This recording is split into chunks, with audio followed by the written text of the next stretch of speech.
Now, the African National Congress, NEC, met on Saturday, that's yesterday, as it attempts to finalise its councillor candidate lists ahead of the local government elections. Political parties are preparing for the polls, despite the IEC's Constitutional Court application for a postponement of the municipal elections. To discuss this further, we speak to political analyst Sipho Seepe, who joins us now virtually. Dr. Seepe, thank you very much for your time.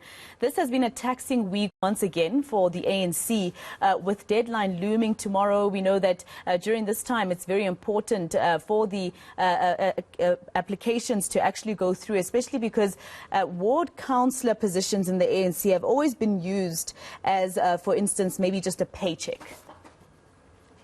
Yeah, I think it's been taxing politically for the ANC, not only because of this looming deadline.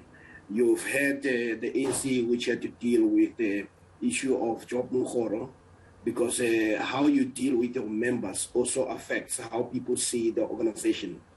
Secondly, there was also Marikana, which the ANC, where there was no show of the ANC, which is also problematic because it sends a wrong message that says Black lives don't matter, and especially a massacre that occurred under a democratic government. So one would have thought that a commentary that is strong would have emerged from the organization. So politically it has been challenging.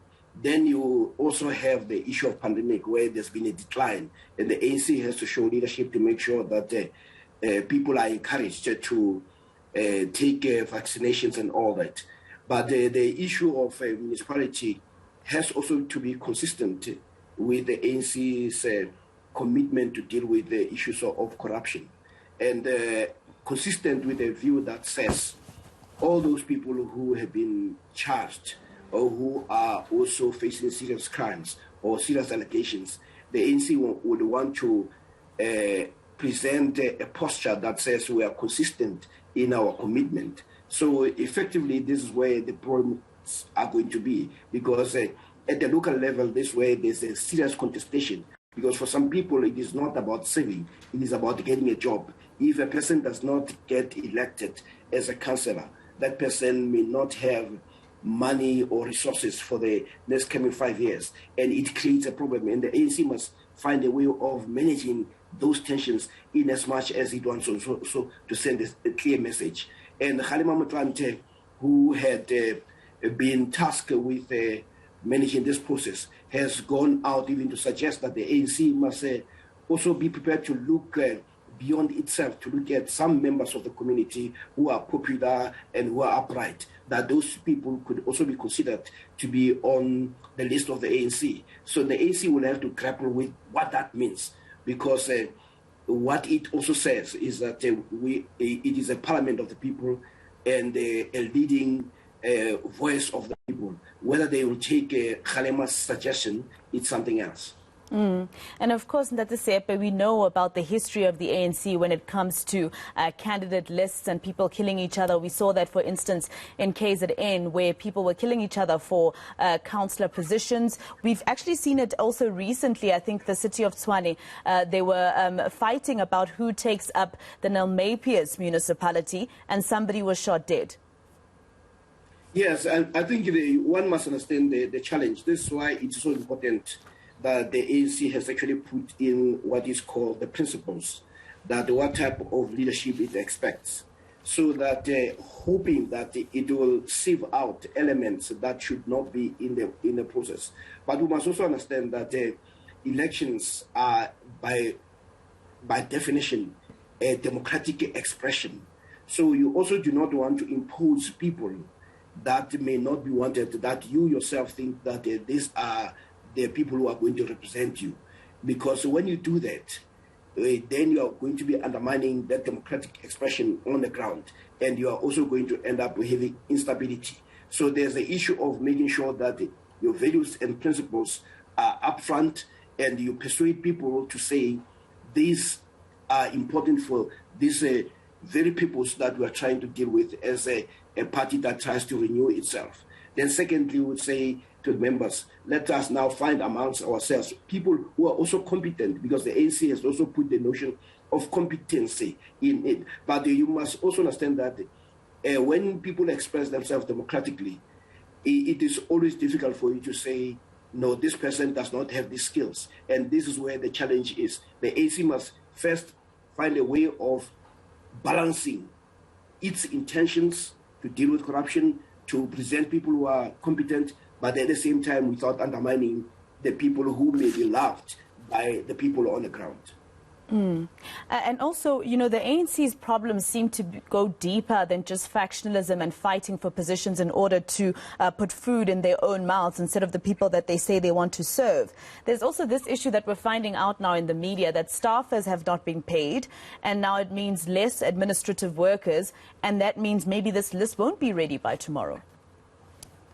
Well, that is a problem, and which is something that surprises many people, because the ANC seems to have a lot of money to spend in going to the courts, but it seems to be unable to actually pay the salaries of its own people.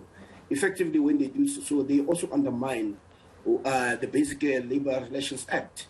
And it does not look good for a party that claims to be committed to constitutionalism, and yet it is seen to be violating the rights of workers and its own workers. But some people would argue that it's the same ANC that did not consider, or some of its members, the rights of people in Marikana. So there are these issues that the ANC, when it moves here, it must tread carefully, understanding full well that whatever decision it takes, it sends a particular message to the people in South Africa as well.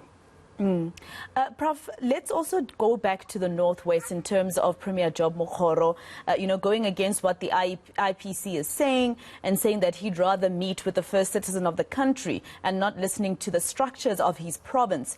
How will this affect, the list in the Northwest, and could it have anything to do with the fact that in terms of factionalism in the Northwest and the fact that the Premier in the Northwest was actually appointed by the current president?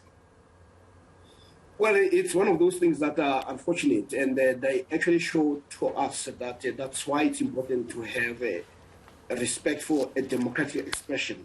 When you remove a person who is democratically elected, doesn't matter how you think of that person, you make sure that when the person is actually removed, there are proper processes. We know, for instance, that the Supreme did go to court, and the court ruled in its favor, and the ANC has actually ignored that ruling by the court.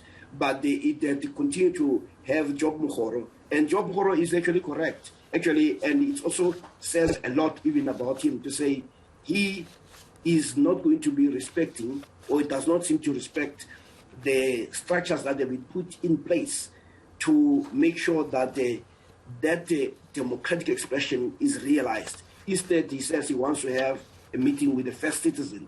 So effectively, he is saying, I'm accountable, not so much to the structures, but I'm accountable to the president.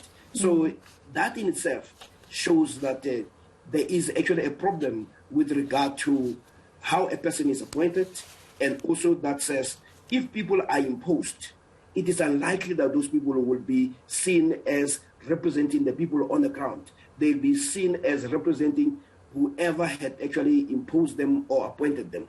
And Job Mokgoro is simply saying, I was appointed not through a democratic process. And therefore, if I've got to be removed, I've got to consult those. But also, he's also raising other issues. He says, in the same way that Super Mamapole raised the issues, on what basis are you removing me? Job Mokgoro is making the same. He says, but what is it that I have actually done for me to be removed? Because when you put me here, you gave me a mandate to do the following things, and I think I've done it. So explain to me, now why do you decide to remove me? But all in all, what we are saying is that the democratic expression, when it's undermined, it is likely to have its comebacks, and this is one of those comebacks. And of course, the ANC's problems, like we said, Prof, even earlier, they actually go much deeper than this. I mean, we found out today that somebody within the Treasury Department in the Limpopo province has had to step aside now because they are now implicated in the VBS scandal. There was a Northwest arrest about a week or two ago as well. So you're seeing all these arrests on municipal level while we are heading to municipal elections. Whether they like it or not, they will happen in 3 to 6 months. Yeah, well, I think the ANC might be handling this processes not in a clumsy way, But the more you start having a situation where the ANC is seen to be acting in a particular direction, that people who are implicated in crimes or corruption are removed, then what people are going to be asking is that when you do so, do it in a manner that is not factional. Make sure that even the people who may be supporting the current leadership and administration, when they are found to be wanting, they are not elevated or they are not elected and not protected. So the issue here is one must be consistent in the application of all the rules that the ANC puts for itself. But it cannot be rules that only apply to the people that some people may not like. And this is where the challenge is. Because if you do that, people are then going to revolt against your own inconsistency. And they are going to see your attempts to deal with the cleanup operation as simply an exercise in purging political opponents.